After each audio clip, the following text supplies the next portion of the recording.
Module 6, cours 1, présentation des rôles et des paramètres de la fonction exponentielle. Yeah, on fait une nouvelle fonction! L'exponentiation, c'est la multiplication successive d'un nombre. Ça, tu l'as déjà appris que 4 exposant 5, c'est 4 fois 4 fois 4 fois 4 fois 4. 1024 pour celui-là. 9 à la moins 2, on utilise la loi des exposants pour envoyer notre 9 à la 2 au sous-sol. Ça nous donne 1 sur 81. Et E à la 3. E, le nombre népaire, une base particulièrement intéressante dans les logarithmes qu'on utilise en plein de situations, en musique, partout, là. Pratiquement aussi omniprésent que le nombre pi, assez important pour qu'on lui attribue une lettre pour lui tout seul. Il y en a quelques-uns des nombres comme ça que tu vas rencontrer beaucoup en sciences. Donc, on va travailler beaucoup avec la base E pour plusieurs situations. Il est sur ta calculatrice, il vaut 2,71 et des poussières.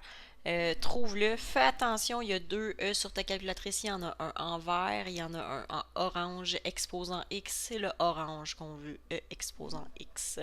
Donc E à la 3 pourrait te donner environ 20 et des poussières. Fait que vérifie que tu marches bien sur ta calculatrice pour celui-là. On se rappelle la loi des exposants? J'espère, parce que c'est lui qu'on va avoir de besoin pour continuer nos rappels sur les fonctions. La première fonction de base, c à la x, c c'est ta base, va prendre une valeur, genre 5 à la x. Ça va atténuer ou augmenter la pente ou la progression de ta fonction. Puis si ta base, eh bien, elle est plus grande que 1, on va avoir une fonction qui va être en croissante.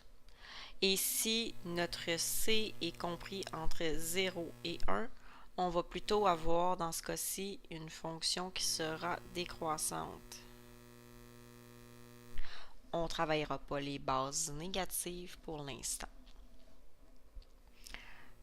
Tous les paramètres viennent faire leur apparition, A, B, H, K. Super, il y a juste le paramètre K qui va être vraiment intéressant ici. Un petit peu le paramètre A. Mais le B et le H vont complètement être absorbés dans le A. Ils vont s'absorber dans le A. On va juste faire grossir ou diminuer le A à partir du paramètre B puis du paramètre H. Oui, à peu près. Ou il va être absorbé par le C parfois avec le B. Donc, bref, le K est important. Le K représente quoi? Il représente l'asymptote horizontale. Donc, si je me mets une image mentale, le K va modifier la hauteur de la fonction. Mais c'est tout.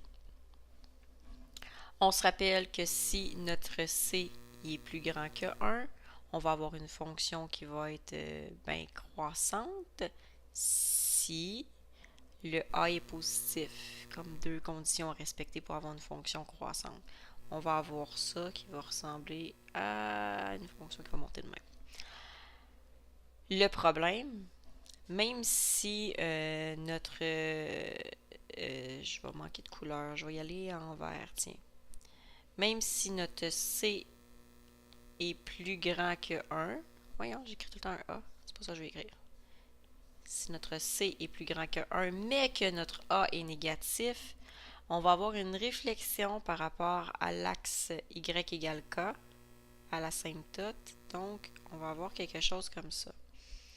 Donc, le A négatif va faire en sorte qu'on va utiliser, va faire en sorte que le dessin de notre fonction va être par en bas versus un A positif, ça va être par en haut. Et puis là, on va y aller avec un C qui est compris entre 0 et 1, donc un C fractionnaire. Si le A il est positif, on va avoir une réflexion par rapport à l'axe des Y. Et je manque encore une fois de couleur. Tiens, bleu pâle. Si notre C est compris entre 0 et 1, mais que cette fois-ci notre A il est négatif, ben c'est le dernier modèle de courbe. Là, on va avoir quelque chose comme ça. Fait qu'il y a 4 courbes possibles. On ne sait jamais comment les dessiner. On ne peut pas avoir une idée très précise à moins de faire une table de valeurs. On peut trouver l'ordonnée à l'origine. pour pouvoir avoir une meilleure idée de ce que sera notre esquisse. On peut trouver la règle de l'asymptote horizontale qui va nous aider à faire l'esquisse.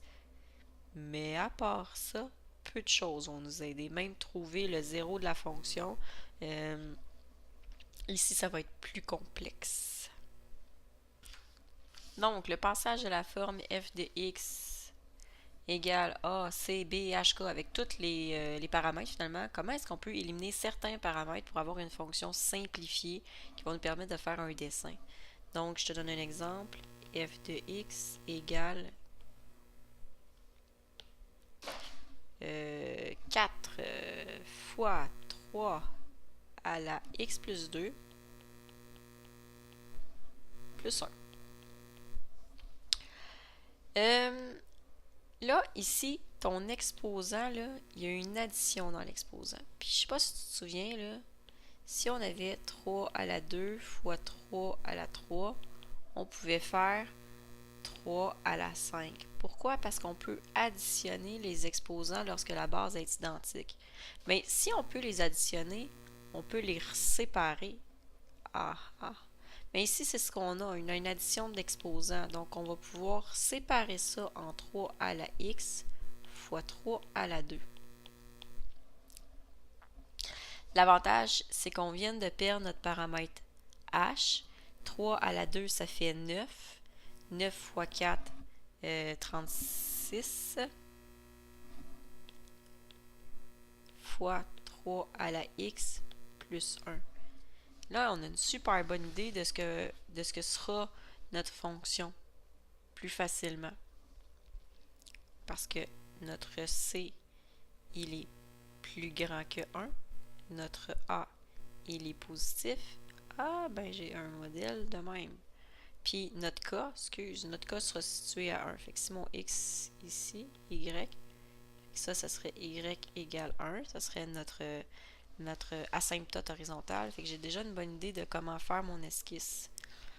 On en fait une autre, peut-être un petit peu plus complexe. F de x égale 8 fois 2 à la parenthèse moins 2x moins 1, ferme la parenthèse, moins 3.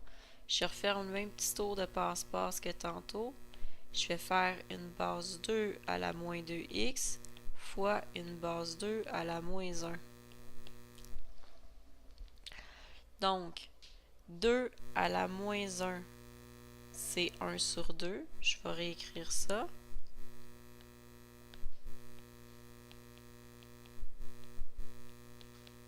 Je l'ai envoyé sur l'autre étage. Puis, comme c'est tous multiplié avec la commutativité, je vais faire 8 fois 1/2. On va arriver à 4. Ici, on a une multiplication en exposant. Puis là, je ne sais pas si tu te souviens, quand on avait 3 à la 2 à la 4, ben on faisait 2 fois 4, ça donnait 3 à la 8. Ben, si une multiplication de fraction, une multiplication d'exposant, oh boy, il commence à être tard. Je peux aussi les rediviser pour les séparer. Donc, ce que je vais obtenir ici, ça va être 2 à la moins 2 à la x. Là, je les ai séparés, mais 2 à la moins 2, je sais ce que ça fait. 2 à la moins 2, c'est 1 sur 2 à la 2 pour avoir mon exposant positif. Puis 2 à la 2, c'est la même chose que d'écrire 4. Et là, j'ai la super belle forme pour pouvoir faire mon esquisse. Mon A est positif. Mon C, il est compris entre 0 et 1.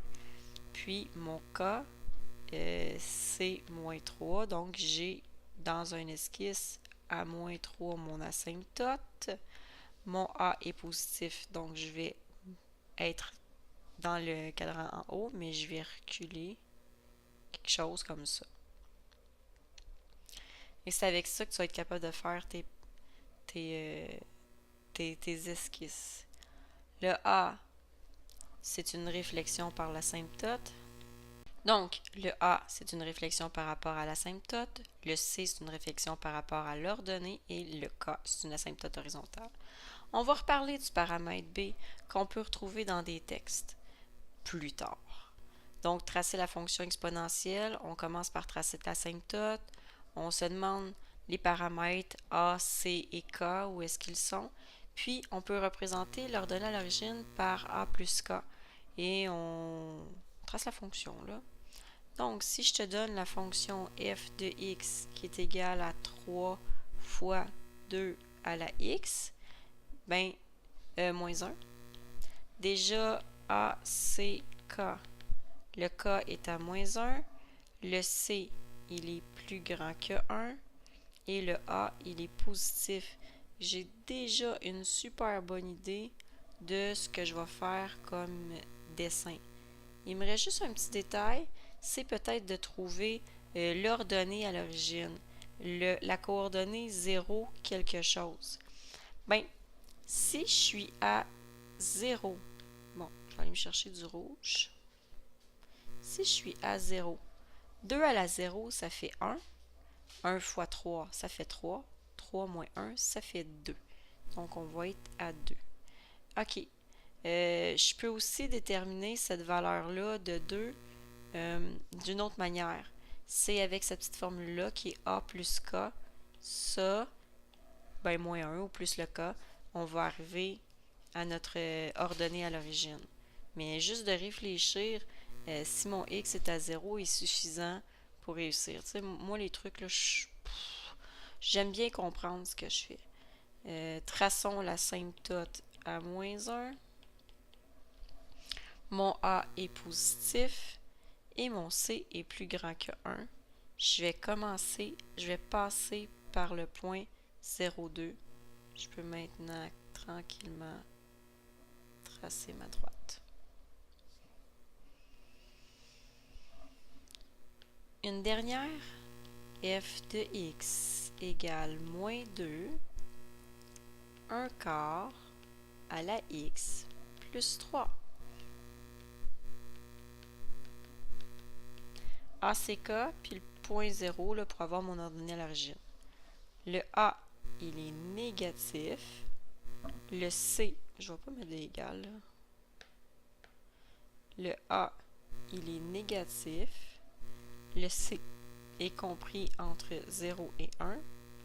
Mon K est à 3.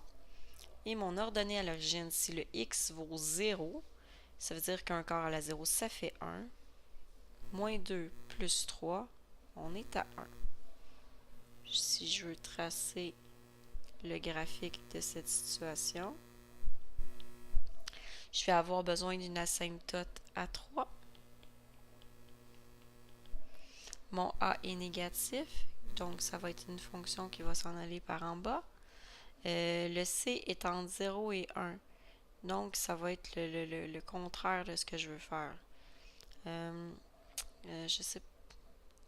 C'est une réflexion d'une réflexion. J'ai de la misère à l'expliquer comme il faut. Peut-être apprendre par cœur. Ah, je le sais.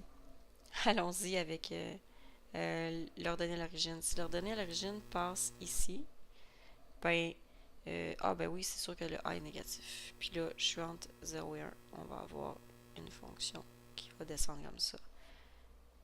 You! Super! Et puis là, on pourrait déterminer le domaine, l'image, la croissance, etc.